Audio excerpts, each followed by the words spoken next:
就是完全的享受你的同在。主啊，愿你的同在以马内利的神与中心教会每个弟兄姐妹同在，好叫我们不论已经在我们当中的，或是还没在我们当中，或在线上的，主啊，任何一个角落，当我们奉你的名来呼求，主，当我们心里尊你为大，尊你的名为圣的时候，主你就必与我们同在，叫我们可以一起奉主你的名来团契，享受主这一个关系，主就如同父神与子一般的那样子的亲密。主啊，谢谢你给我们极大的珍贵，可以拥有这份关系，拥有这一个名分。主，我们此时就要奉耶稣基督的名，来到至圣的神宝座前。主啊，愿你临到我们每一个人，叫我们无论在敬拜当中，或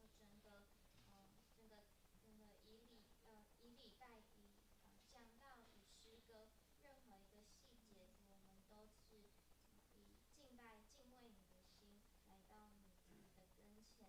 主，愿你在天上，愿你在我们的当中，愿你无所不在的都能享受我们的敬拜。主啊，谢谢你，愿你喜悦我们在你面前所献上的祭。这样的祷告都是奉靠救主耶稣基督的名。阿门。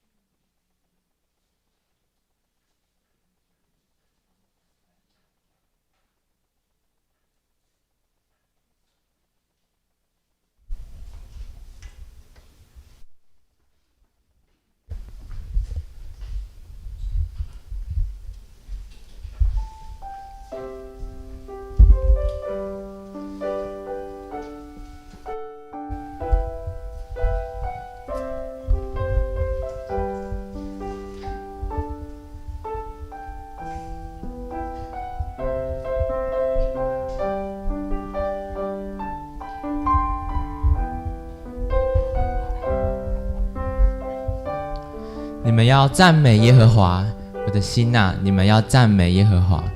我一生要赞美耶和华，我还活的时候要歌颂我的神。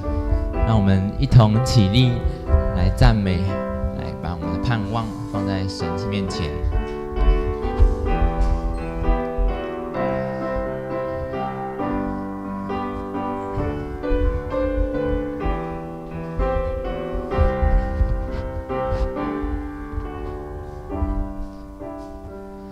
多大的裂缝在你我之间，多高的山崖无法攀爬，在绝望之中，我抬头仰望，宣告你名如黑夜里。穿越黑暗中，你用纯慈爱掀开遮掩我灵的幕，恩典已成就，结局已写下，主耶稣我的盼望。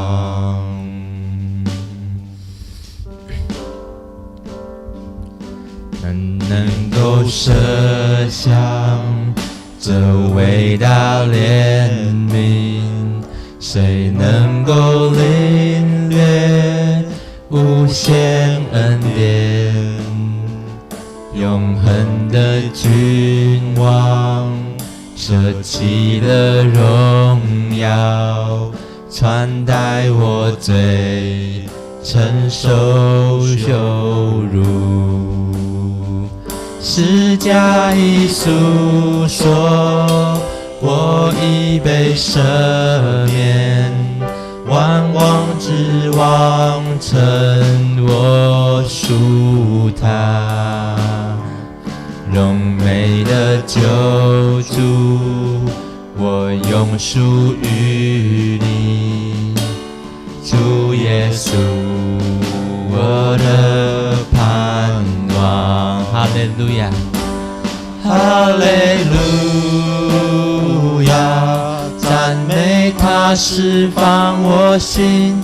哈利路亚，死亡失去了权柄，你破碎所有枷锁，救赎就在你命中，主耶稣，我的盼望。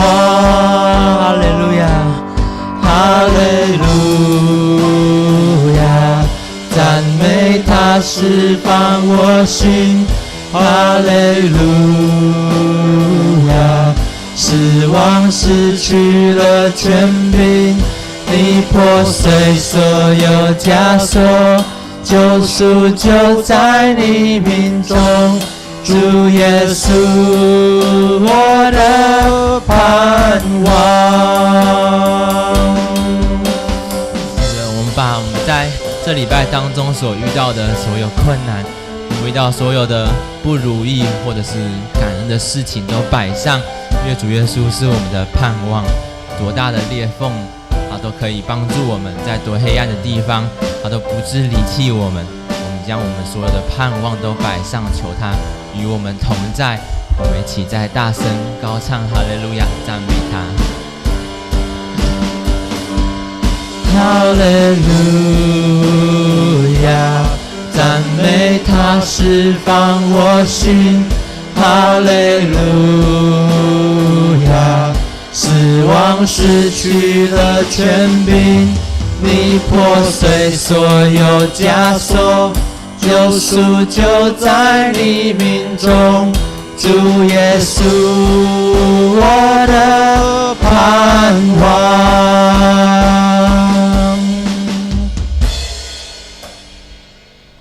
到那日早晨，风靡了应许，你悲伤身体有了气息，在沉寂之中咆哮的狮子，宣告坟墓不再辖制我。到那日早晨，风靡了应许，你悲伤身体有了气息，在沉寂之中咆哮的狮子，宣告坟墓不再辖制我。耶稣，你全然的神，耶稣，你全然的神，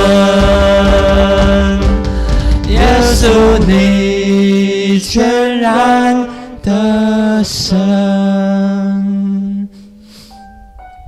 现在我们来向他祷告，全能的神，也是蛮有能力，也是那位坐在宝座上的君王。我们就愿将我们所有一切歌唱，我们所有一切说的话，我们所有一切服事，都成为你的敬拜，都摆在你面前。我们也愿意将我们的心完全摆上，匍匐在你面前来朝见你，这位全能万军的君王。我们一起来唱下一首诗歌。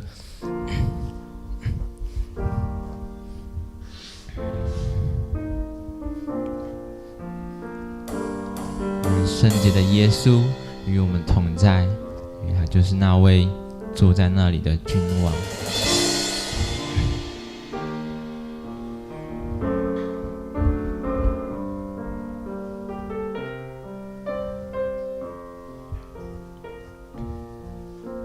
圣洁耶稣，圣洁耶稣。你宝座在这里。哈利路亚，你荣耀在这里。圣洁耶稣，圣洁耶稣，你宝座在这里。哈利路亚，你荣耀在君王在这里，君王就在这里，我们焕然献祭，拥戴你为王，荣耀都归于你。君王就在这里，大能彰显这地，和撒那归于至高神主耶稣。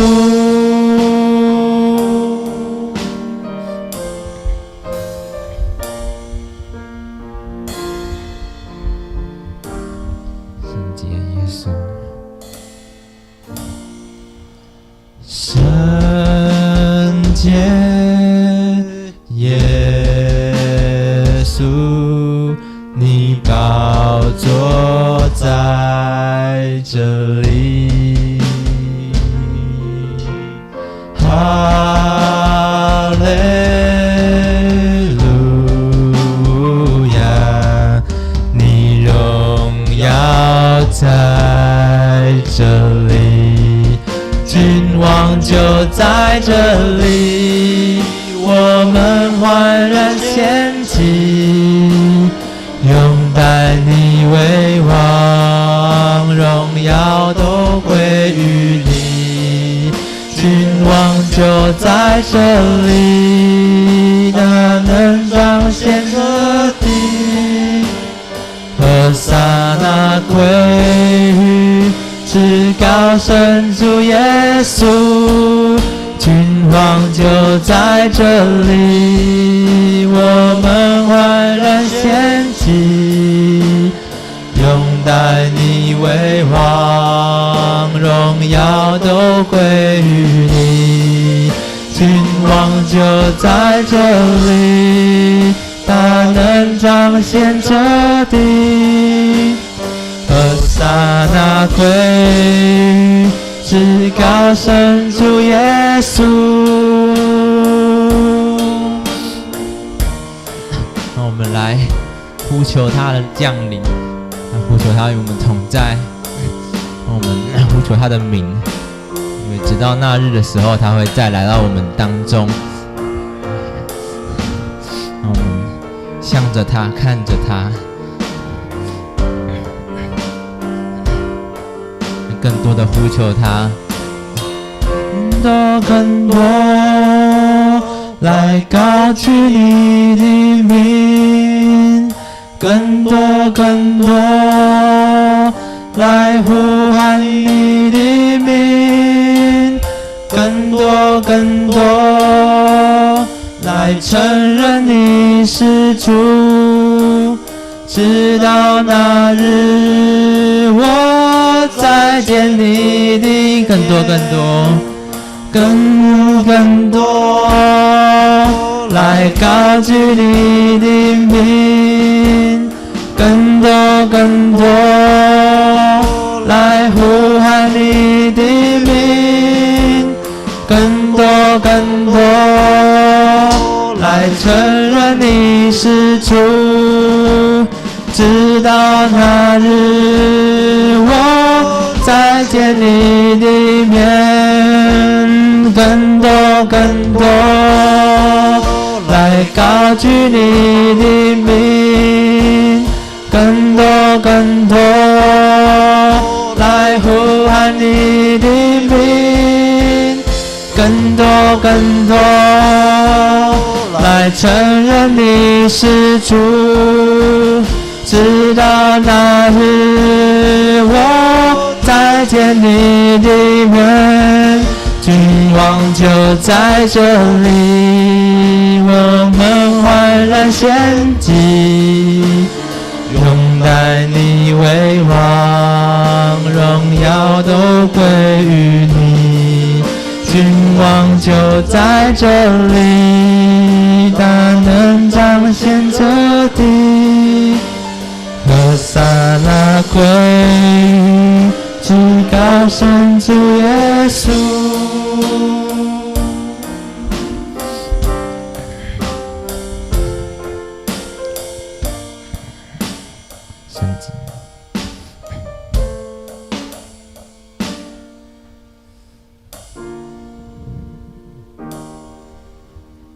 耶稣，你宝座在这里，哈利路亚，你荣耀在这里。愿圣洁耶稣与我们今天礼拜一同在，奉主的名求，阿们。大家请坐。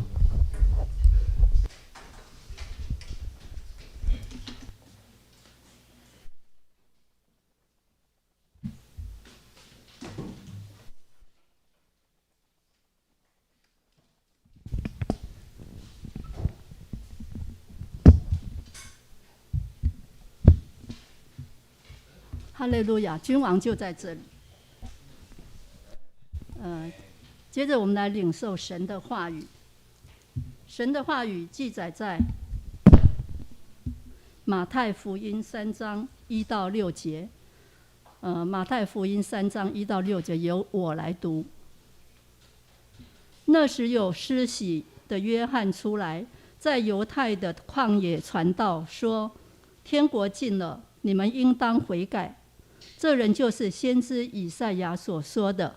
他说，在旷野有人声喊着说，预备主的道，修直他的路。这约翰身穿骆驼毛的衣服，腰束皮带，吃的是蝗虫野蜜。那时耶路撒冷和犹太全地，并约旦河一带地方的人都出去到约翰那里，承认他们的罪，在约旦河里受他的洗。今天我们正道，我们请蔡长老，他要为我们讲的主题是预备与信心。各位弟兄姐妹平安。我们先转过头来看一下那个欧妈，昨天晚上降临一个小孩他昨天晚上生了一个小孩这跟欧巴跟欧妈恭喜知道欧巴跟欧妈恭喜。所以我一直在想，今天下雨，天气昨天很冷又很冷，可是我今天就很喜欢看到一个人，那个人叫细生，因为他很专心在听我讲道，而且他会对我笑。虽然有时候讲到不太让他不中意听的话，他会睡着，但是他还会起来讲道。所以我早上起来看到 Sky 跟 Cindy 的时候，我就说感谢主，因为我看到一个小孩，他的降生带来我们很大的欢喜，而主耶稣的降生也带给我们很大的欢喜。我们预备跟信心在待降主日的时候，我昨天晚上一直问主耶稣一件事情，说你告诉我去年我们会200个人，怎么没有呢？是你的 COVID-19 的问题还是什么问题呢？但是突然一个声音很清楚的告诉我，你们祷告还不够。圣灵降临之前他们做什么事情？祷告。他们做什么事情？同心合一的祷告。有没有很多的花招？有没有很大的场面？有没有很美丽的一个殿堂？没有。他们在马可楼祷告。所以今天突然我跟我太太讲说，救主降临之后，明年每个礼拜三能否给我一把钥匙？我下班我就要先来这里住一下，休息一下，吃个饭。我们8点我们开始祷告会，不强迫各位来。各位不要说，我明天早上又那么累了，我这么多的事工，所有的事工都不要觉得累，愿意来就来，就我一个人也没关系，我们要祷告。这个殿堂如果不是永远有一天完完全全圣洁的祷告，我觉得圣灵不会降临。圣灵在我们中间的时候，他们觉得说，你是不是有所担待？今天我们看到我们不止那个欧妈生了一个小孩哈，我们还有一个小孩降生，跟我们在这里，每次看他们都就很高兴。你也跟你阿嬷，我跟你阿嬷很熟，嗨，你看他跟我在嗨，可是早上他们两个都很没有礼貌，我跟他们叫早安，他们都没有跟我早，他们两个都没有跟我回答，只看着我，因为那个眼睛不晓得好还是不好，反正就看着我就对。可是我很高兴可以看到他们两个来，预备信心，这是第二个主日。我们预备主的降临啊，我们有信心主可以带给我们那个秋天之福啊，秋雨之福啊。我们突然看到，那今天在毛毛下雨啊，我突然让人想到是那个秋雨之福，那个流泪谷，我们可以看到那秋雨之福，多美的一件事情。虽然下着毛毛雨，但是我们在开车的途中，雨又变得更大。那我就觉得雨大小跟我们来做礼拜没有关系，主要是什么？你的心有没有为着主来？我们等上第二根的蜡烛，这是预备跟信心的蜡烛。在我们等上第二根蜡烛的时候，我们要来思想一件事情：我们有没有勇敢在宣教？刚才的会友只是跟我们内的圣经说，那时候有施洗约翰出来，在犹太的旷野传教，说什么？大家一起来好不好？天国近了，你们当悔改。他没有准备很长的大道理，这一篇大道理，这个大道理引用了好多经节，好多的逻辑，好多的有学问。其实他讲了一个最重要的学问：你们要悔改。天国近了，你们要悔改。天国近啊？没有吧？我这辈子可能看不到吧？天国近了，天国就在你的眼前。天国近了，你们当悔改。在哪里传教呢？在旷野。他不是在大会堂传教，是在旷野。有时候我们觉得说我们教会还不够舒适，我们应该你看那个，如果你去美和堂，你看哇，跟那个讲台多大啊！哇，在那边讲道理，觉得那是一种享受，去做礼拜是一种享受。可他们在旷野的时候，搞不好是刮风下雨，旷野坐的是坐在土地上，坐在那个石头上，坐的地方不舒服。我在想说，耶稣怎么讲道啊？我们麦克风有时候都听不太清楚耶稣怎么讲道？今天你们要悔改，让后面的人听不到，带一直传过去。我在想说，耶稣怎么讲道？如果耶稣每天就这样喊着讲道，喊着讲道，我看3天他都喉咙会痒。可是他们渴慕的心一直传过去，天国近了，你们要悔改。每个人就在那边开始想，我有什么错误？什么叫悔改？悔是悔悟，改是改过，而不是今天悔改完之后算了，明天再来一次的悔改。你的错之后就不再犯了，那才叫悔改。悔改不是今天我在神的面前悔改，我每天晚上就开始数落我的什么不是，然后我一直早上起来就告诉主耶稣基督，我昨天的错今天不要再犯了，那才叫悔改。你们要真的要悔改改过，所以说就要差遣。今天我们台语礼拜里面就用马拉基书来差遣他的使者，在神的面前为他什么预备开道路。我们今天在这里，那仁者跟泽波带我们带领诗歌做什么？为我们预备整个圣灵的降临呢？所以那首歌很美呢，君王就在这里。你说耶稣不是已经升天了吗？他第二次再来就是要审判活人跟世人吗？但是不要忘记，耶稣走的时候，耶稣升天的时候告诉我们什么？我离开的时候，我会差遣什么保惠师来会差遣圣灵来，他是一个安慰的，是个帮助你、扶持你，让你有个悔改。那是君王就在这里耶！你们相信不相信？君王就在我们这里。阿们，君王就在我们这里。你说我们好像就在这边坐着礼拜啊，刚等啊，耶稣不晓会不会来？没有，他已经来了。君王就在这里，就在查看着我们，看着我们每一个人的所为，看着我们的行为。为什么？看我们有没有勇敢的为他宣教。我们让旷野，在旷野传道。我们现在看一个旷野的图腾。什么叫旷野？台北有没有旷野？有啊。你不觉得台北很多的水泥旷野？一栋一栋的建筑，我们在乡下都知道邻居住的是谁。既然前面就是江可，你们两个就住对面啊。那个黑名住哪边啊？那就是谁住哪里，谁住哪里啊？旁边住哪里？乡下都很熟哎。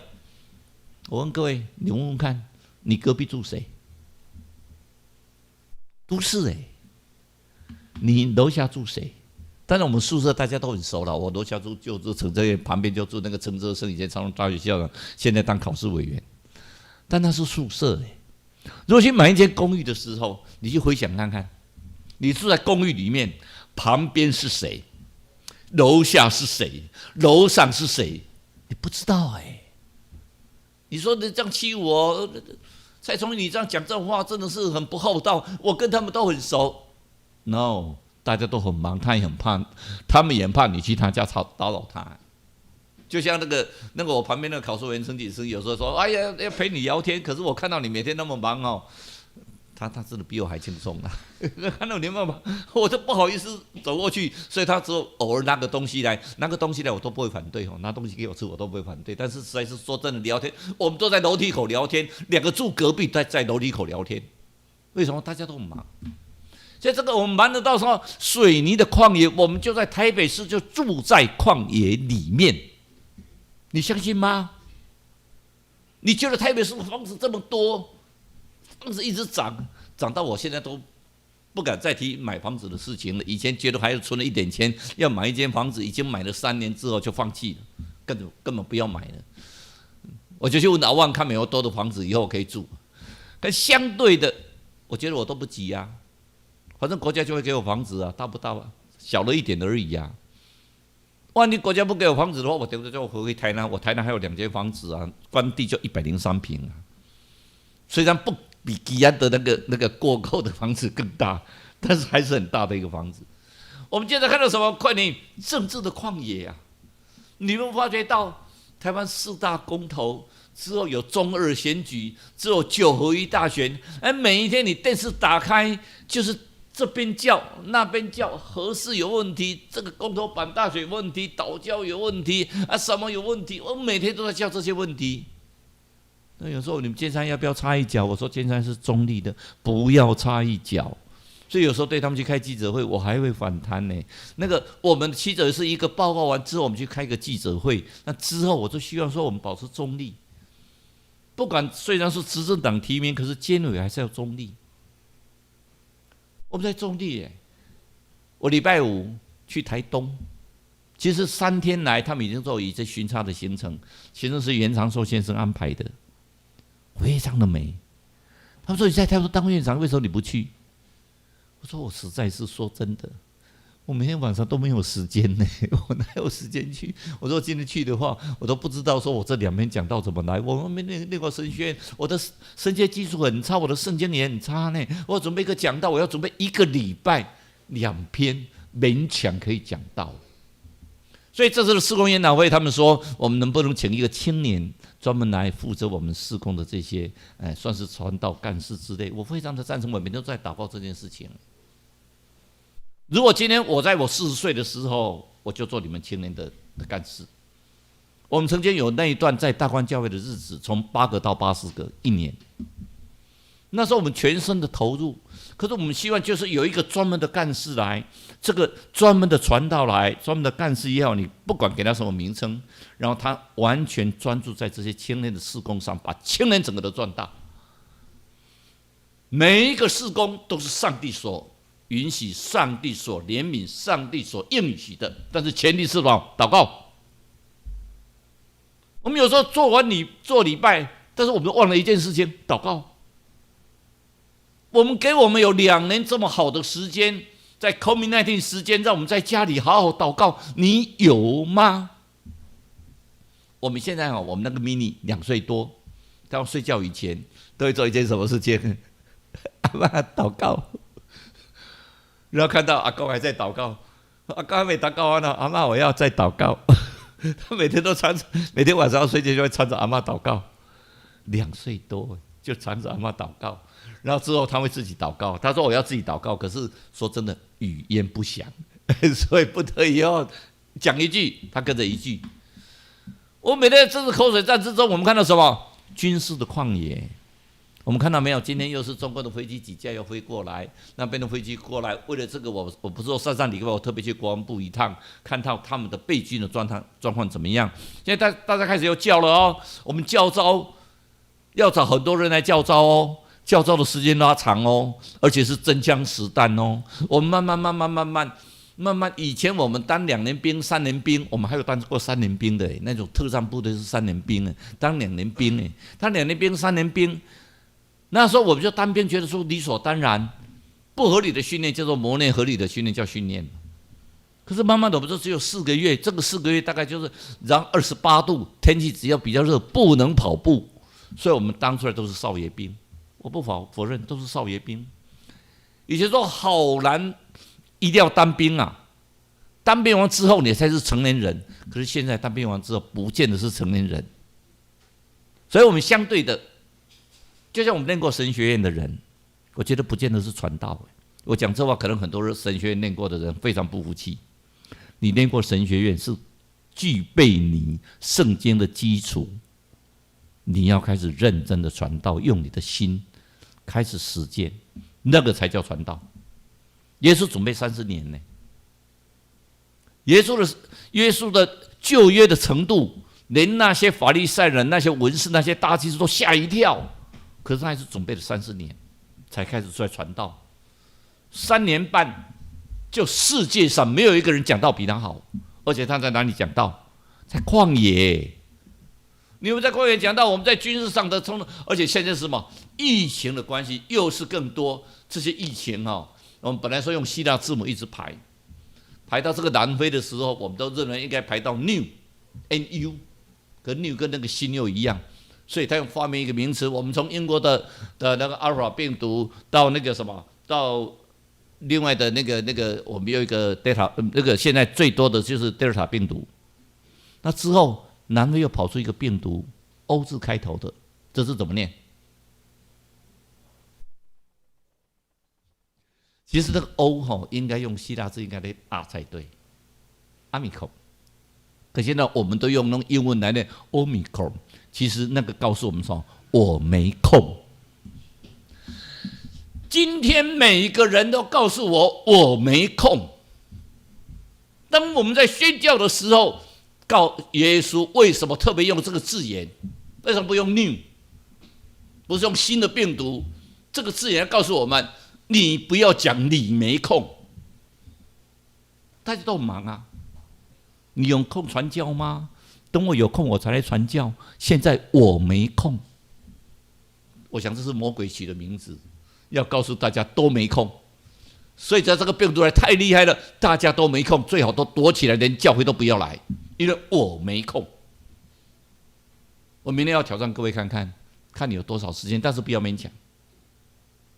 我们成为祷告的殿，没有什么目的，就是祷告。你说祷告很难，不难。你都不要讲话，就静静坐着，看上帝会不会跟你讲话。为这个国家，为这个社会，为我们的教会，特别为你自己的需求祷告。时间不长，半个小时、1个小时都可以，随时进来，随时离开，因为这是祷告的殿。那个祷告要让你再开始去体会，怎么样你在祷告之中能够享受神的爱。如果我明天有祷告会，各位绝对不要尴尬，说：“哎呀，我当长子不去的话，好像被人家讲话。”不要怕人家讲话，你跟神的交代，你有时间你再过来。比如你们很远，住在淡水很远，不要过来，在祷告的那段时间就一起祷告。那段时间我们告诉你们，礼拜3 8点开始我们要祷告，你在家里我没有时间，但是那段时间你停下来，所有工作停下来，你祷告。我相信只有我们诚心的祷告，上帝会听我们的声音，我们就一定得到大复兴。第一个在《传承记》里面讲过一句话，什么？这是最坏的时代，也是最好的时代。我们已经2年了，我们进入那个 COVID-19 的第3年。我觉得这个第3年是我们教会开始复兴的年。第3年就是我们中兴教会要大复兴的年，不要怀疑，不要怀疑。我很清楚，可以感受到上帝的意象，我们要经过大复兴。最坏的时代过了，我们开始可以实体礼拜了。我们已经连续好几天都加零了，但是我不否认春节的时候可能那个我没空，病毒会进来。但是不管他有没有空，他就进来。我们怕什么？我们怕我们的心的问题。在最好的时代，所以德瑞莎修女告诉我们什么？爱的反面不是仇恨啊，而是什么？冷漠，不羞不吝，不冷不热。我们看那个以弗所跟老底嘉的教会，在启示录7间教会里面，这2间教会是最大的教会，而且最好的教会。但是上帝都告诉什么？你们上次起初的爱，你们不冷不热。长老会最怕是什么？不冷不热。各位发现了，我们今天在唱诗的时候，突然有一种感动。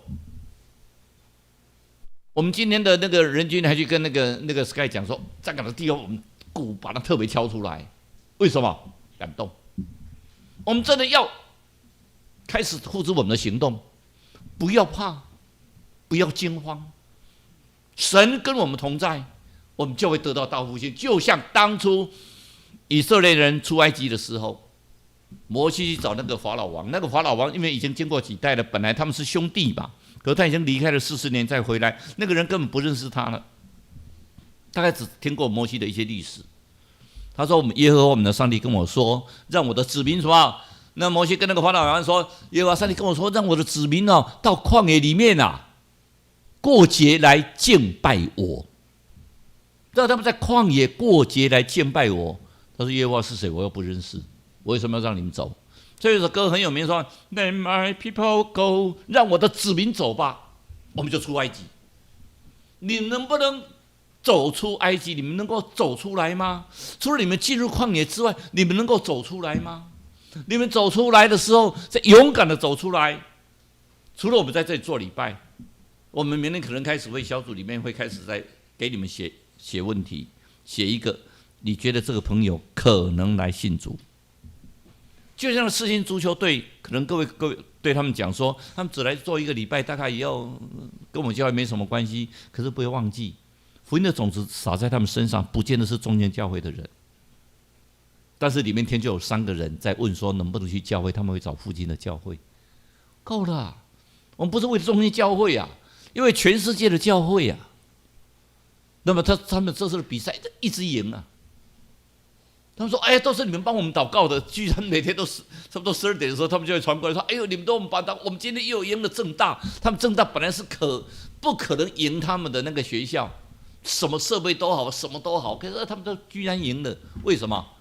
就敬拜上帝。就像当初他们进入迦南地的时候，有12个支派派探子进入迦南地，每个人都那是人高马大。”只有约书亚跟那加勒说：“那个地方物产丰饶，我们一定要进入到上帝所赐予我们的这个地。我要等待主的再次降临，因为世界上有一半的人不相信主耶稣已经第一次降临呢。有一半的人呢，回教的人相信吗？犹太人相信吗？摩门教的人相信吗？摩门教相信，他说是因为耶稣是他的表哥。”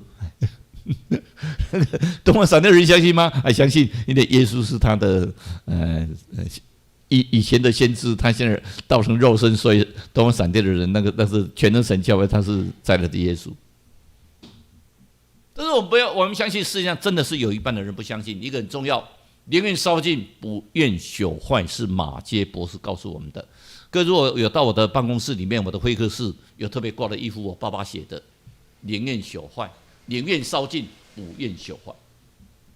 我就把它挂在那里，所以人那一看就说：“哎，你是基督徒。”这是我爸爸写的。有一件事情更重要，我们若不是能够带人到主面前，至少带耶稣到人的面前。记住这句话，你不能带人到主的面前，但是至少你把耶稣带到主的面前去，让人家看到你的工作就像主耶稣，让人家觉得你就主耶稣。说我们的工作有3个阶段，不可能困难，然后什么去把它完成，这是内地会的戴德松所讲的。第二个，开路先锋，我们所看到的，也就是在旷野中喊着说，预备主的道路，要修他的路。从上个礼拜我们一直在讲这件事情，因为做什么？我们要修平他的道路，在旷野。修平道路在哪个地方？在旷野，不是在这种大都会，在这豪华的场所，在多美丽的地方，而是在旷野的地方修平主的道路。什么叫旷野？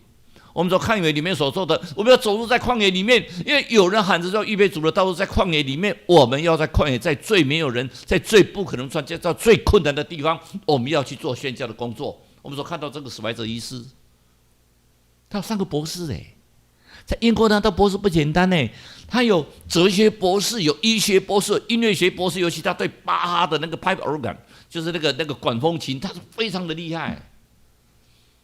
这么一个有身份的人，可以功名利禄成就的人，居然跑到非洲去行医院，募了一大批款去他们盖医院，他对他们无所不为的爱。然后这个医院盖完没有钱，他要回英国去募款，用他的音乐演奏巴哈，每个人都好感动，捐了好多钱，又跑到非洲去。很多人劝他说：“你老了应该回来休息吧。”他说：“没有，那个就是我的地方，这是我最爱的地方。”还有个人叫德瑞莎修女，他死的时候只有2套衣服。2套全套的，就是包括围巾啊，跟他脚上的鞋，然后1支铅笔。他这是我所有的，其他的我都没有。他死的时候就是他所有的东西就这2个。那么讲什么？那人的尽头是上帝的起头，所以我们要开始，总是要开始吧。你觉得那是旷野，那是沙漠地，但是我们要去那边为他们传教，因为我们见过流泪谷，我们叫这个谷变为泉源之地，便有秋雨之福灌满的泉谷。当你去做，就会有秋雨之福灌满的泉谷。就像耶稣每次行了一个大神迹之后，他就一定做一件什么事情，就跑到天未亮，就跑到旷野的地方跟神交通。你在旷野的地方祷告，在旷野的地方跟神交通，就像现在我们要进入磨坊里面祷告。我们来尝试在我们教会里面都不讲话，不讲什么大道理，只有耶稣，跟耶稣祷告，真的跟耶稣祷告，而且要走出旷野。以色列人走出旷野的时候，到迦南地征战再征战，所以耶稣要打仗的时候，摩西跟他怎么讲？你要刚强壮胆，不要惧怕，因为无论你哪里去，你的主耶稣，你的上帝必与你同在。我要告诉各位，上帝必与你同在，你真的不要害怕。当那个世新足球队传给我们说他们赢了政大，我也吓了一跳。照理讲他们赢不了政大，他们才成立3年呢，他们赢不了政大。然后他说谢谢，班里的时候传给我说谢谢，都是你们帮我们祷告的。你看多美的一件事情。这个人你不认识我想你们有青年有跟大家去做过活动嘛？但是我想你们跟他都不太认识，我也不认识啊，没有一个人的名字我叫得出来。可他们居然传来说，我们帮他祷告，让他们连赢3场，赢过文化，赢过长荣，赢过长荣，当然我不太好意思，长荣是我们创办的，可是还是赢过政大，赢过那种传统的非常有名的学校。为什么？有心这些人都相信我们的祷告，帮他们赢得胜利，够了。主耶稣的种子已经进入在他们心里，够了。我们看到施洗约翰在旷野里面传道讲什么？天国近了，你们要悔改啊！有什么大道理？没有啊！你们这些恶毒的种类啊，你们这些毒蛇啊，你们所有的罪过，你们都要悔改啊！耶稣出来传道也讲第一句话：天国近了，你们要悔改啊！你看那个彼得，经过了10天在马可楼的祷告之后，圣灵降临，他站起来说：“弟兄姐妹们啊，我们要悔改啊！”教会的复兴从悔改开始啊！天国近了，你们要悔改。我们从悔改开始是天国的复兴啊！所以在以赛亚书里面告诉我们，我们要站在山谷里面大声喊说：“哎呀，我们一定要悔改，不要害怕，我们要大声的喊。有什么好怕？我们成立小组的目的，就是要让我们不要害怕去找人来一起跟我们一起做悔改的工作。最后一件事情，最佳的配角，你愿不愿意当配角？其实我们教会有很多的配角，谁插花？不知道。谁教主日学？不知道。谁当会计在那边数钱？不知道。谁在那边煮东西给我们当爱餐？不知道。可神特别会纪念他们，因为他们真的是最佳的配角。这些配角们会蒙神最大的祝福，因为他们做的是默默的工作。所以说，当施洗约翰讲这句话的时候，你想想看，他的家世比他好，一切的都比他更有能，而且他是在当时时代里面所谓的修士、苦行僧，在旷野里面吃蜂蜜，吃的是孟房，就是那个野虫，他们做的都是最卑微的。然后自己修炼成自己，每个人都很服从他，大家都在旷野里面在朝拜他，希望他能够跟他受洗。可他讲一句什么？主耶稣啊，他必兴盛啊，我必什么衰微啊？我在这里告诉我们希望上帝告诉我说，主必兴盛，我必衰微。因为我们现在在跟魔鬼拉锯，魔鬼最喜欢讲的一句话是什么？就是我要跟上帝同等啊！哎，我多厉害！你看我的事情。上帝都搞不好，上帝派一个天使来都不比我会司琴。我敲的鼓，你看我打的鼓，你看那个音乐演奏会的那些打鼓都不见得比我好。上帝就是魔鬼，就希望你这个样子，就你跟上帝同等。所以为什么撒旦会产生？是因为他希望跟上帝同等。所以我们一定要知道，学宽容，让你的人生没有烦恼；学奉献，让你的人生充满阳光。学天很难，因为乌云总会散。海不宽，彼岸连彼岸。其实梦很浅，上帝赐好眠。泪也甜，当你心甘情愿，唯有依靠耶稣。泪也甜，当你心甘情愿。有一个人，他们去参加，他们到美国，在另外一个州参加一个商务的会议。这群人因为圣诞节快到了，他们要赶快回去过圣诞节，所以他们订了5点的飞机。会议结束之后，他们就赶快冲到机场啊，因为时间很赶啊，所以他们跑得很匆忙啊。其中有一个小女孩子在卖苹果，她一个人不小心就把她的那个苹果就推倒了。可是他们时间很忙，说对不起。可是我们时间来不及了，他一直冲到那个 check in。一个人觉得这样不对，我们是基督徒，不能这样做。他说对不起，你跟我太太讲说我要坐下一班机。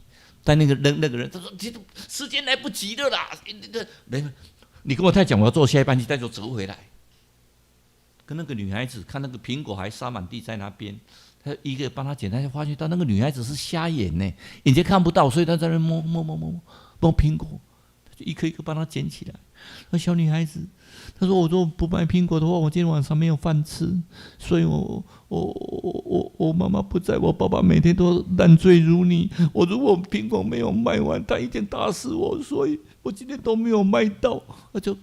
可是，在捡苹果，因为从上面这样摔下来，他在捡就发觉到，苹果很多都是已经有伤痕啊。苹果怎么卖啊？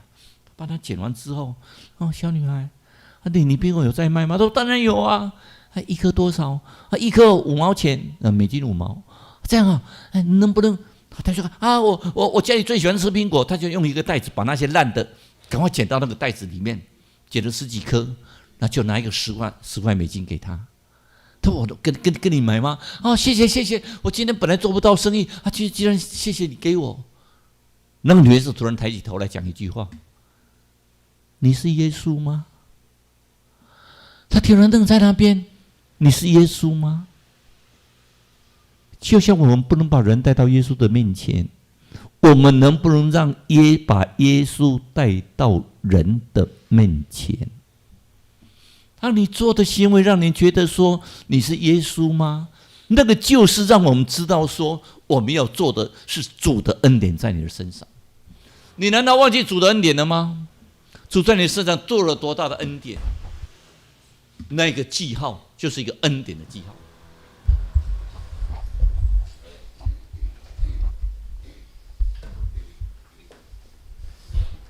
让我们一同起立来唱回应的诗歌。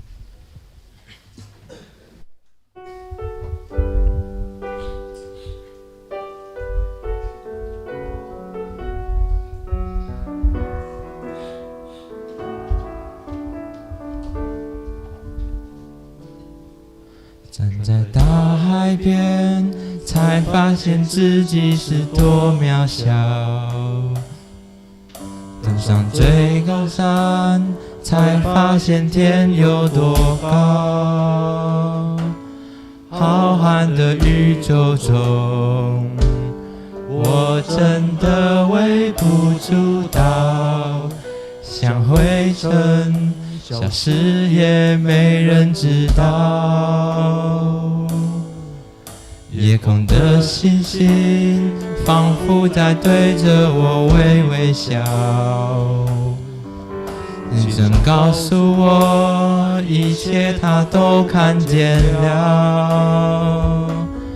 我所有挣扎，所有软弱和跌倒，将成为主恩典的记号。当我呼求，耶稣听见我的祷告，千万人中，他竟关心我的需要。走过的路，有欢笑，有泪水，都留下主恩典的记号。在风雨中，耶稣将我紧紧拥抱，我深知道他是我永远的依靠。走过的路，有欢笑，有泪水，将成为主恩典的记号。再一次来，当我的路就是这样祷告，人中他竟关心我的需要。在大山来，走过的路，有欢笑，有泪水，都画下主恩典的记号。在风雨中，耶稣将我紧紧拥抱，我深知道他是我永远的依靠。走过的路，有欢笑，有泪水。所以说，我们知道我们走过的地路，有欢笑，有泪水，都是主你恩典的记号。求你帮助我们，预备我们的心，我们有信心，主你的在临，在你的面前，我们坦然无惧。求你照顾每个人，在我们失落的恩典，在我们难过的时候，你会让它成秋福的山谷，让我们的泪水在你的面前都化为甘甜。我们将祷告奉主耶稣的名求，阿们。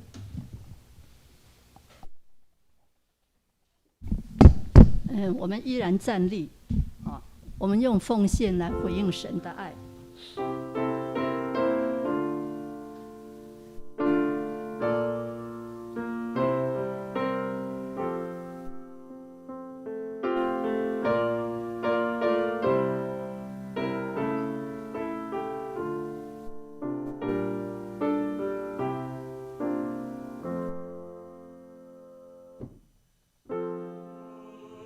我要是你。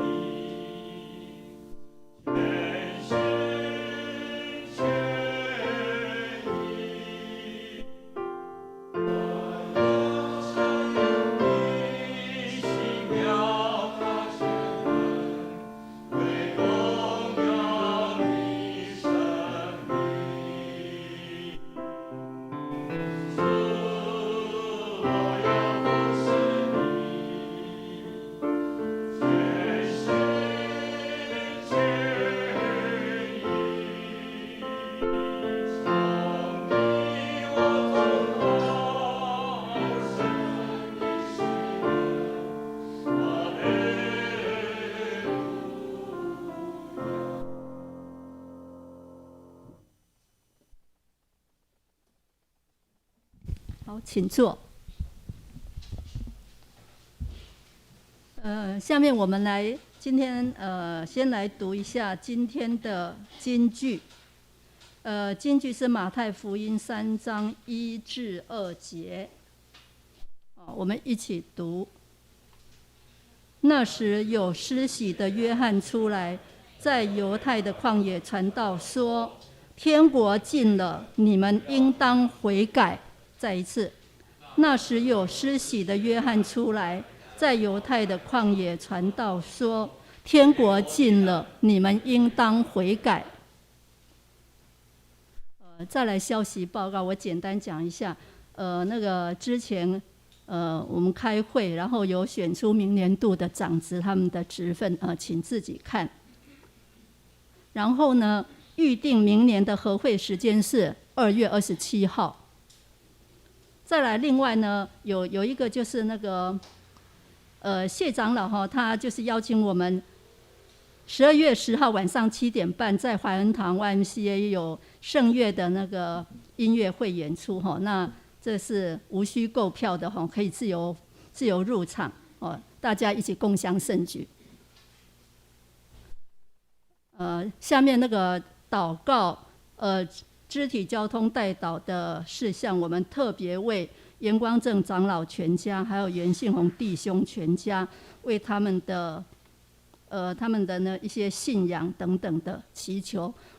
另外呢，也为你自己向神祈求的一些事项。那我们一起起立，恭祷。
慈悲的天父，感谢你的恩典，保守我们在疫情的时间仍然能够到你的殿中赞美你，向你祈求，献上我们的感恩。求你引导我们，让我们同心合意，为着兴旺福音一起努力。愿你帮助我们在信仰生命上能够长进，靠着圣灵结出丰盛的果子，又因与主连结而常常喜乐。虽然有忧虑试炼，仍能够在基督里得着平安。在代降节的第2主日，求你让我们有预备的心迎接你，成为我们的主。圣灵引导我们，更有信心来照你的教导而行。我们能够彼此相爱，让人知道我们是主的门徒，也透过小组来分享你的爱，让更多人认识你，成为神的儿女。求你的灵在我们当中安静我们的心，领受你的话语，并且遵行。我们这样祷告，靠主耶稣基督的名，请那个持续站立，我们颂荣唱新圣诗392首。最后，我们请蔡长老为我们祝祷。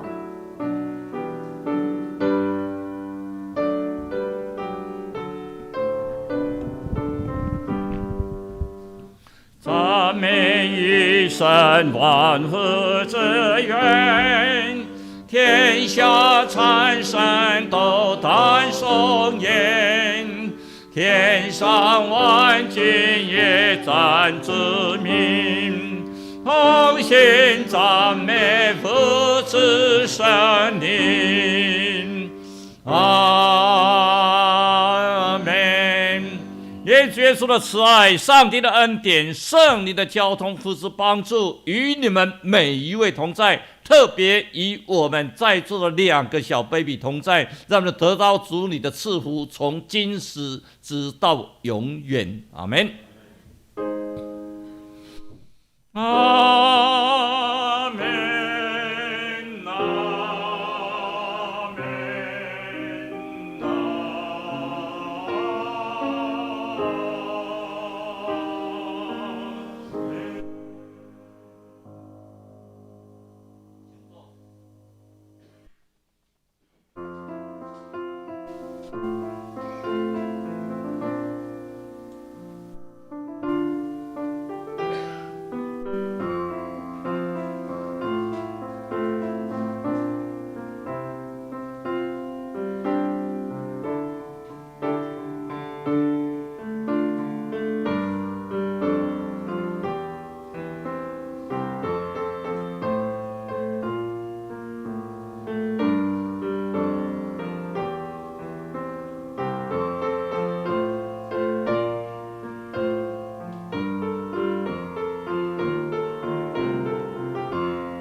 可以互行平安礼。